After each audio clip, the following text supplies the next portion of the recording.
Hello everyone, welcome back to another episode of r/Pro Revenge. In today's episode, mess with minors and my job? Lose your job and your boyfriend. Roommate thought she was sneaky. Ended up owing me $400 and got suspended. Height approved. Before we get started, make sure to subscribe so you will never miss a video. So let's get started. Mess with minors and my job? Lose your job and your boyfriend. Alright, circa 2014 I worked for a large movie theater chain in a small Midwestern city. Job was pretty awesome outside of the shit pay and essentially no way to move up. I like to think I am good at my job and I try my hardest no matter where I work. In this particular situation, I was one of the most tenured employees at the theater save for two other folks who had worked their part-time on the side and had full-time jobs elsewhere. So for the sake of this story, I need to tell you about Jane, not actual name.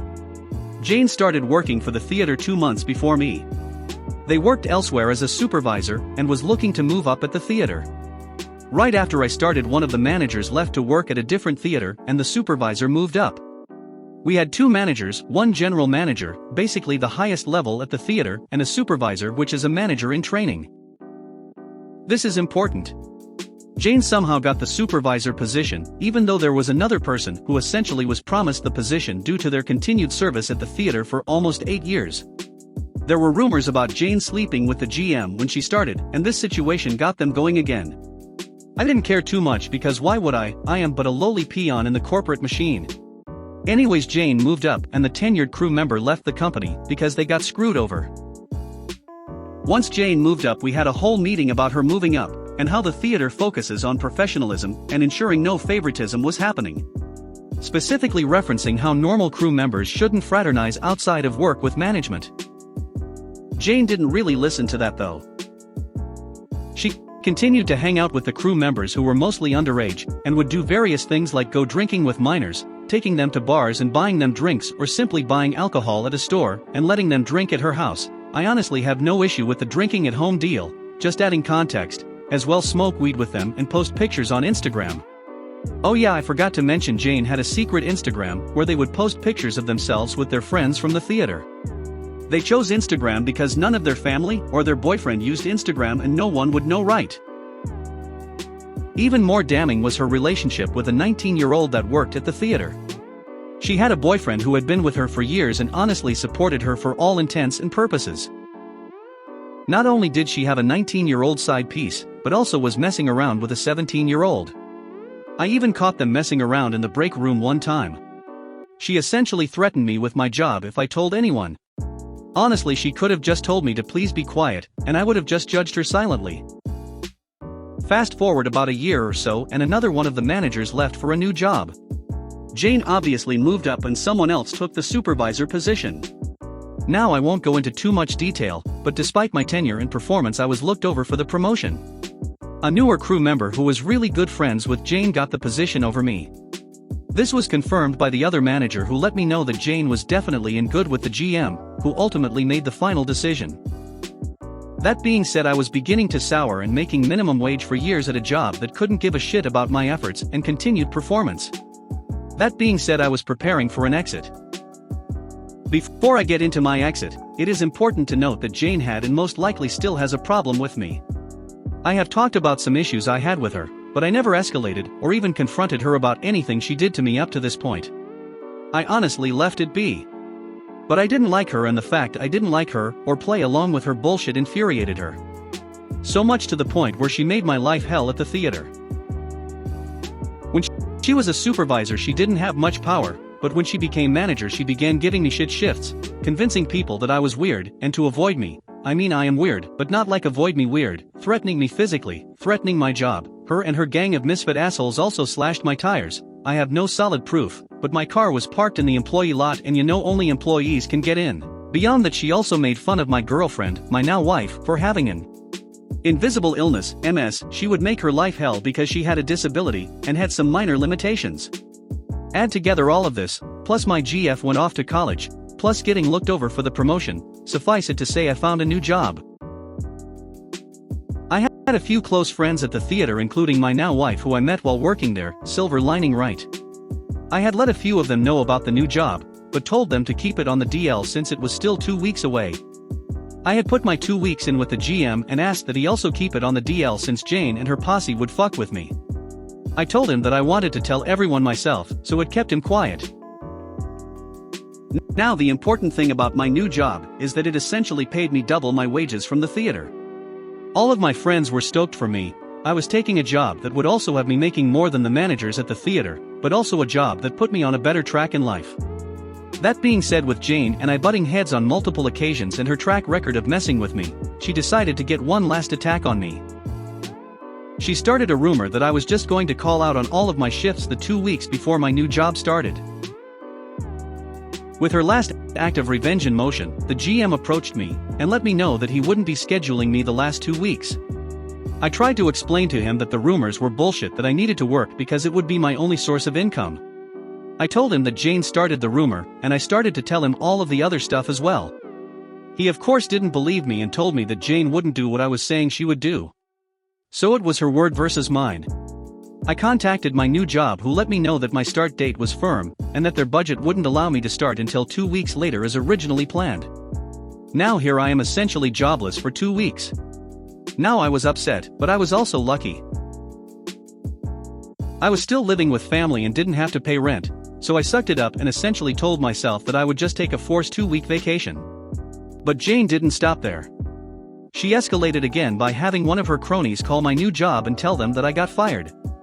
I was luckily able to talk down my new boss by letting him know that this wasn't the case, that I put my 2 weeks in and everything else, but that was the last straw.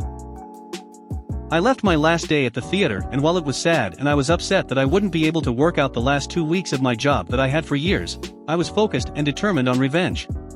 Rule number 1 of living a secret life and having a secret Instagram is not add everybody and their mother to the page. I had a friend of a friend who also didn't care for Jane. Let's call them Joe. Joe and I had gone to high school together and briefly worked at the theater together. He and Jane were part of the same group at the theater until they had a small falling out. Nothing crazy, but he wasn't exactly happy with her. I talked to Joe and we discussed my issues with Jane over some lunch that I bought for him. Food is the key to all revenge plots. Once we ate and discussed my problems with Jane, I asked for his help. I needed access to her Instagram.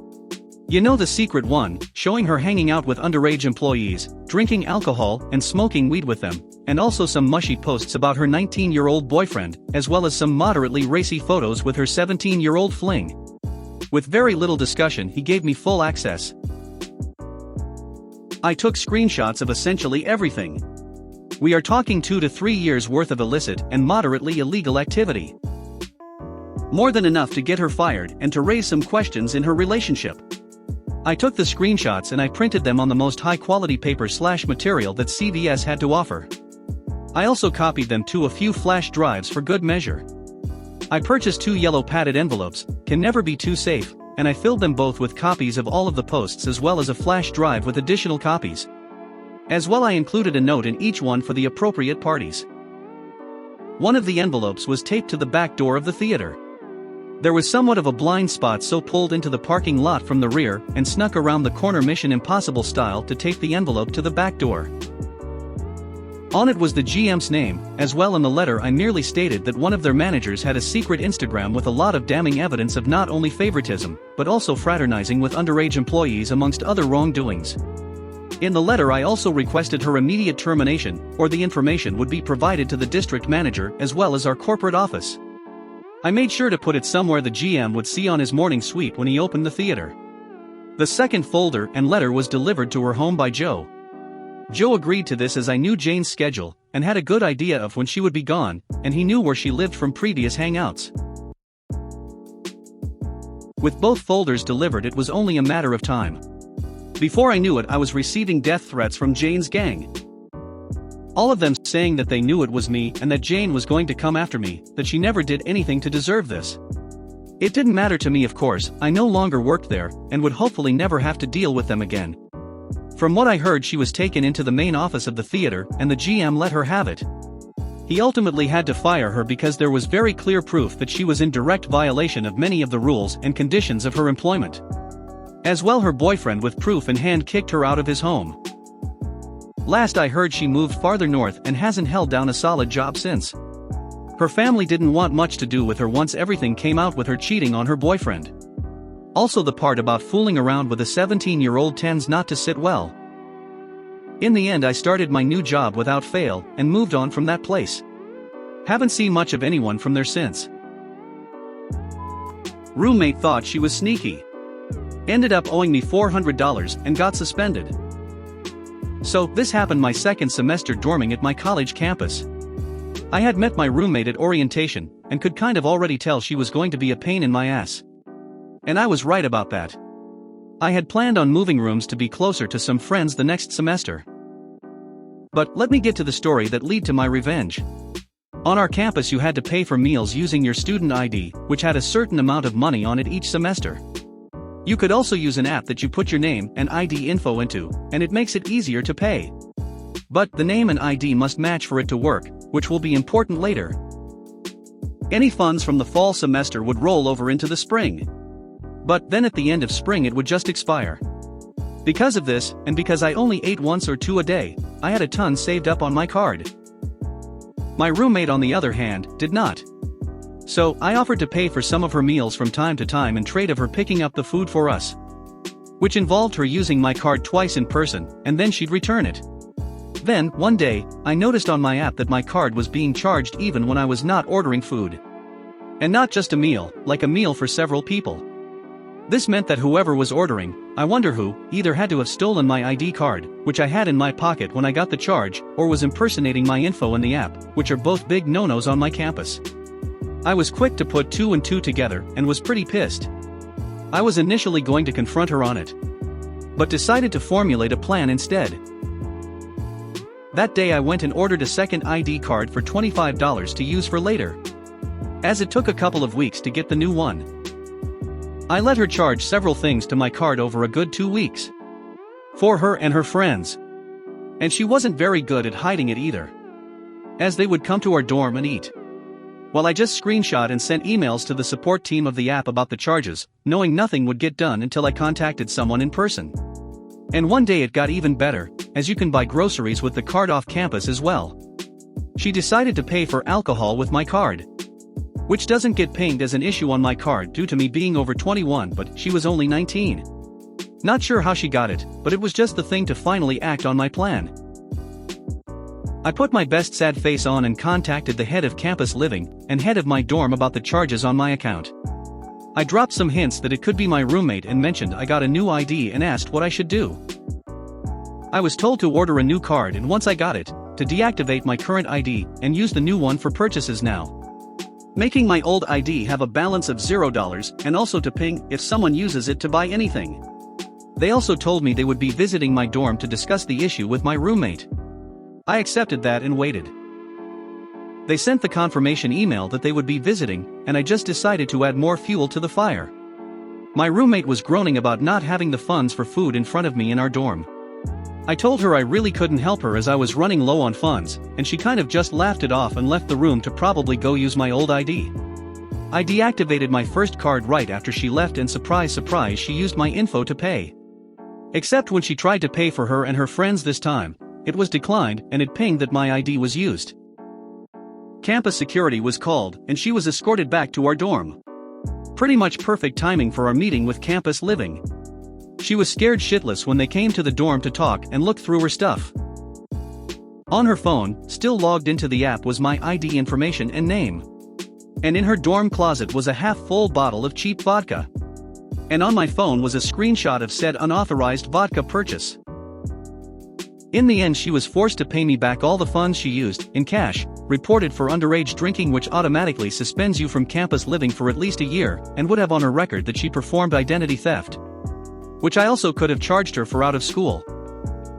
In the end, I got to have my own dorm for the remainder of that semester, and even part of the semester after, because it wasn't put as an available room for new dormers. I did get all my money back from her parents, who were so embarrassed and apologized profusely. And when she did eventually come back to campus, no one wanted to dorm with her because they knew she had stolen her roommate's ID. I think in the end she rented off campus. Height approved. I originally posted this in r/malicious compliance, but I think it belongs here too. This isn't my story, but my parents'. It was probably the first time I witnessed malicious compliance, and I still remember it well. It was about 25 years ago, so I was about 8, and we had just moved into a 150-year-old house that was in need of major repairs. My dad, thinking ahead, knew he would need a large garage/workshop to really get started on the renovations properly. On the edge of our yard was an ancient barn that was falling apart and needed to be torn down. My dad figured this was the best place to build his new workshop, so that was the plan. We had met and were on good terms with all the neighbors at that point. When the plans for the new workshop were finished, my parents went around to all the neighbors as a courtesy to show them the plans and get their blessings. The neighbors whose property the current barn and new workshop would border, I'll call them the Peters, were concerned about the height. The existing barn was 16 high, and they asked if we could only build it 1 story, 12 max, as to not block the sun in their yard. Sure, no problem, my parents agreed. They wanted to go 2 stories for extra storage, but just 1 wasn't a deal breaker. So the old barn was torn down and the foundation laid for the new one. During that time, there was a falling out with the Peters and my parents. I'm not sure what happened, but it turned nasty. One day, my brother and I were playing street hockey and Mr. Peters came out yelling at us, "Get off the road, you half-breed shits." My dad is black, so we're both half black. You have to earn your place in this town. Upon hearing this, my mom had to physically restrain my dad from going over and beating the living shit out of him.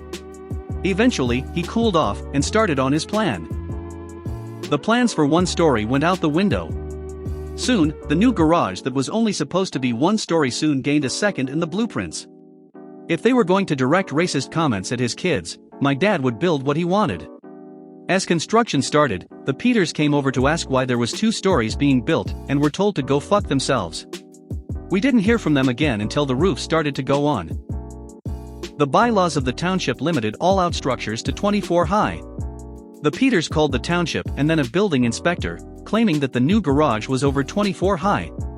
If it was over height, the entire thing would have to be torn down and rebuilt, costing us tens of thousands of dollars. I remember the Peters standing there, watching the inspector with smug looks on their faces. 2 days later, we got the final report back from the township and inspector. 23 feet, 11 inches, just as my dad had drawn up in his new plans. He sent me up on the roof of the garage, just plywood, no singles yet, with some spray paint, and had me write 23 feet 11 inches height approved in 2-foot high neon orange letters across the entire roof, facing their yard and house. Not only did the garage block all sunlight from reaching their yard, but my dad waited until everything else was done before he shingled that side of the roof. They had to stare at those neon orange letters for almost 3 years. We didn't hear a peep from them for the next 10 years until they moved. If you made it to the end of the video, thanks for watching. Don't forget to like, subscribe and share, and we will see you in the next video.